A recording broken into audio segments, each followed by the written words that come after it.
Oke, halo semua, dan sekarang round kelima, di mana di pertengahan musim ini kita diberi pilihan mau stay sama tim yang kita naungi saat ini atau kita melaju dengan tim lain untuk kelanjutan dari debutnya Asep ini. Nah, di sini kita ada tawaran dari yang pertama dari Gimoli, terus ada Leopard Racing, dan juga ada tawaran dari tim KTM Tech 3 yang cukup menggiurkan. Cuma sebenarnya gue tuh pengen kita langsung naik di kelas Moto2 ya guys ya, tapi di sini nggak ada tawaran sama sekali dari kelas Moto2 ya. Gimana kan? Kita agak bingung juga nih. Cuman kalau berandai-andai misal kita tetap stay di kelas Moto3, maka gue bakal pilih saja tim Aspar yang akan kita naungi di kelanjutan debutnya si Asep ini. Soalnya Aspar ini gue rasa tim yang bagus ya, soalnya ini udah bisa menghantarkan Izan Govara juara dunia Moto3 di tahun 2023. Nah, di misi kita yang pertama kita udah ngalahin si Matteo Bartele. Kemudian sekarang ada misi kedua nih, dan seperti biasa dikasih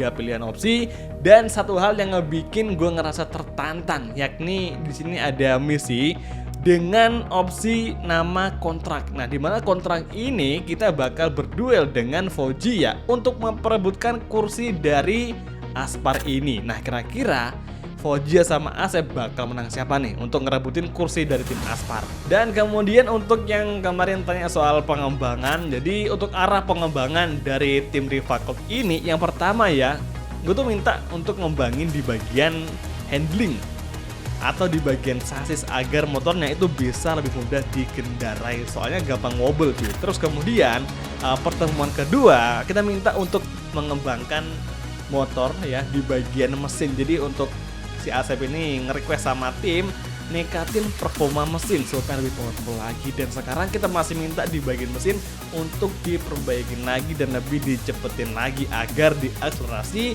motor kita bisa battle sama rival lainnya. Nah, itulah arah pengembangan dari tim Rivacult yang kalau secara OVR itu belum gue tampilin gimana perbandingannya dengan tim-tim lain cuy. Jadi sabar ya, mungkin nanti di beberapa race ke depan bakal gue tunjukin progres dari OVR kita. Dan sekarang kita bakal race di seri kelima atau round kelima, tepatnya di GP Italia, yaitu di sirkuit Mugello. Kemudian untuk game experience kita masih menggunakan mode pro dan juga dengan adaptive difficult AI. Jadi AI nya bakal ngikutin gimana performa kita di tiap masing-masing balapan. Jadi itulah untuk game experience kita hingga sekarang di round kelima. Kemudian di klasemen kita sayangnya kalah sama Joel Kelso ya, dan sekarang kita ketinggalan dengan jarak yang lumayan agak jauh 6 poin ya, mengingat balapan cuma 11 saja di musim ini. Tapi oke, semoga di GP Italia ada peluang bagi Asep untuk masuk di 5 besar atau mungkin 3 besar setelah kita kemarin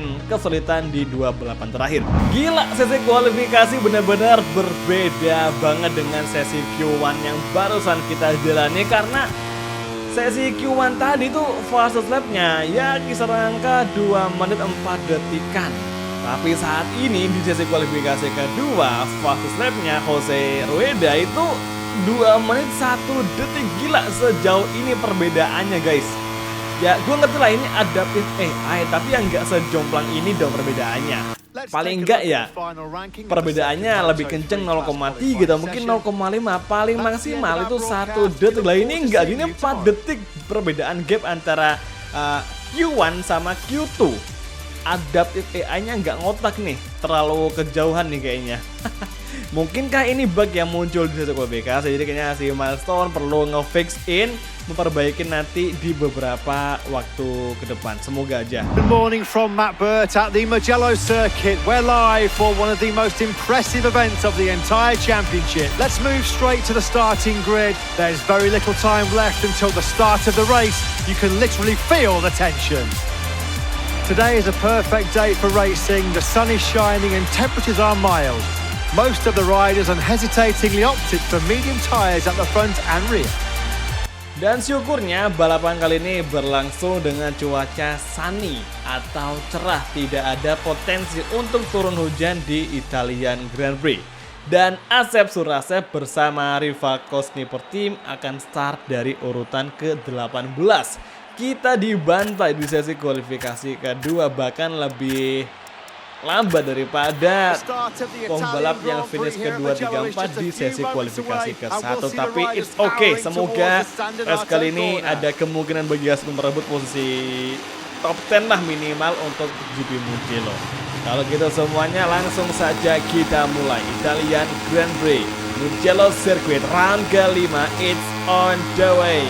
Ingat, meskipun kita nggak harus mereka menangan, yang penting kita harus bisa mengalahkan Denis Foggia yang merupakan musuh kita di misi kedua kali ini. Kita ngerebutin kursi dari Aspar Team. First corner, kita masuk lagi perlahan dan kini Foggia di depan kita.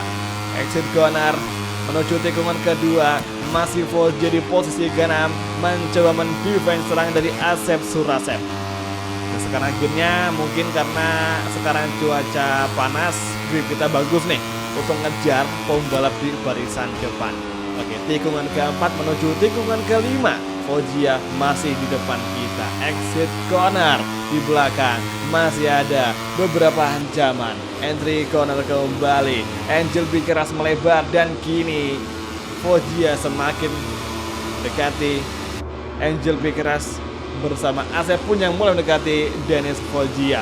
Oke, David punya crash di belakang saat disayangkan dan Foggia mengovertaking Angel Piqueras. Satu step Foggia lebih kenceng, lebih baik daripada Asep Surasep di sektor ketiga ini. Let's go. Kita ambil inside line dari Angel Piqueras, full gas kembali masuk ke gear 4 menuju gear 5. Nggak perlu, oke, entry corner. Masuk perlahan di hairpin tikungan 12 menjelang sektor keempat, menjelang final chicane.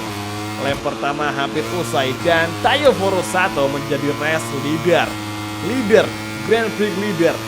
Oke, last corner, Angel Piqueras semakin rapat dengan Asep Surasep. Kita overtaking saja Angel Piqueras dan kini Asep Surasep sudah menempati tempat ke-6 di mana kita masih di belakang Foggia. Kita mencoba slipstream, namun Angel Piqueras juga akan segera datang melawan. Kita libas Foggia dari sebelah kanan.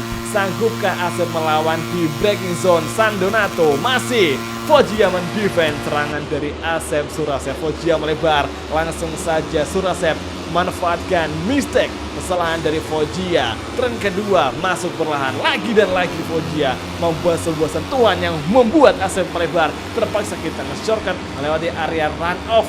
Wow, kasar sekali Foggia. It's okay, fokus keep fighting. Dan kini Angel Piqueras diuntungkan dari duel kita dengan Foggia. Di fokus keep fighting, yang penting kita bisa mendefense serangan dari Denis Foggia. Dan saat ini bendera kuning berkibar. Oke, entry corner lagi dan lagi. Oh my goodness mate, Adrian Fernandez terjatuh di lap kedua. What happened? Dan sekarang siapa sangka Asep Surasep menempati posisi kelima dan Tayoforo Sato masih menjadi Grand Prix leader. Oke, lagi-lagi. Wow, my goodness mate, Foggia nyaris menghantam kita. Ini ya, gue ngerasa ada yang aneh karena sepanjang balapan hingga sekarang di lap kedua ini bendera kuning kalau nggak salah udah berkibar 3 kali. Ini kayaknya ada satu tikungan yang ngebikin para pembalap rawan jatuh kayak horor cuy. Kayak di GP24 itu di San Donato rawan banget pembalap jatuh. Nah, di Mugello tahun 2025 ini mungkin ada tikungan lain yang juga horor. Alah, kita malah nge-shortcut, sorry sekali guys. Oke, semoga nggak sampai full untuk peringatan dari track limit kita.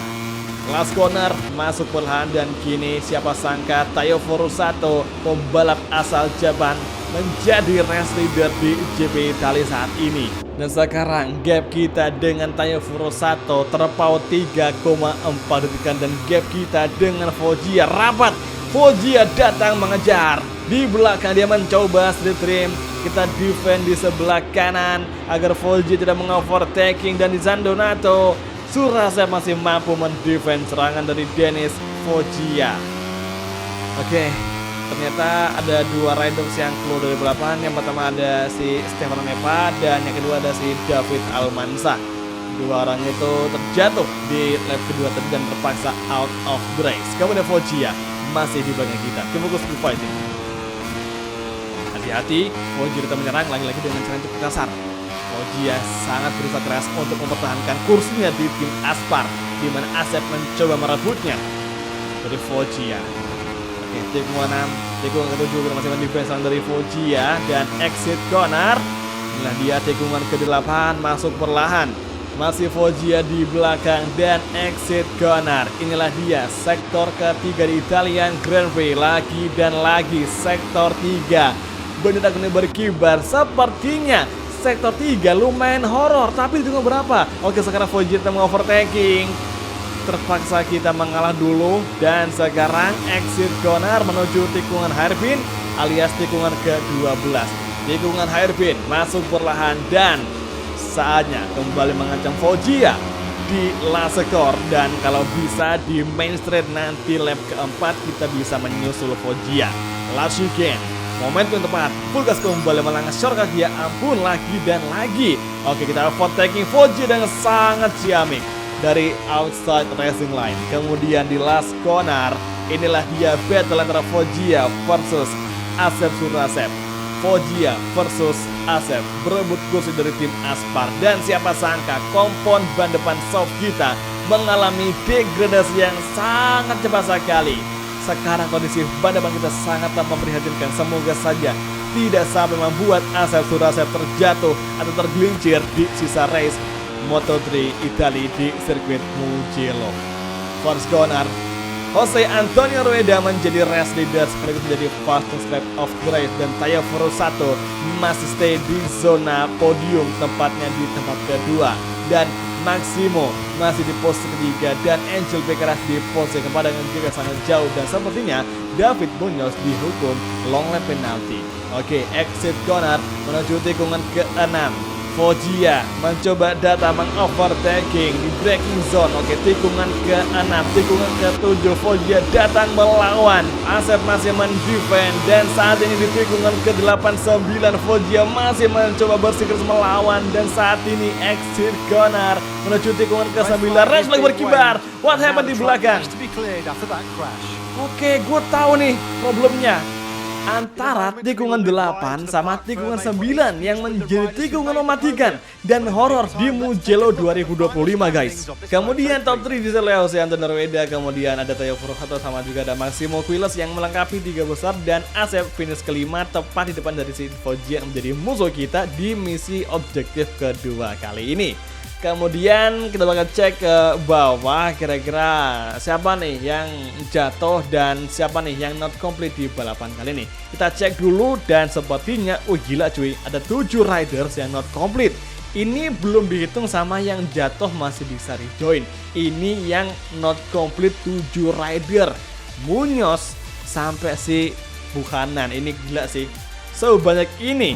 Dan inilah dia replay yang menyebabkan red berkibar di mana di tikungan 8, 9 menjadi tikungan paling horor karena disinilah ada 5 riders yang jatuh bersamaan. Ini crash massal. Nggak tahu apa yang jadi penyebab, tapi yang jelas ini tikungan 8 di Italia atau di Mugello horor parah cuy.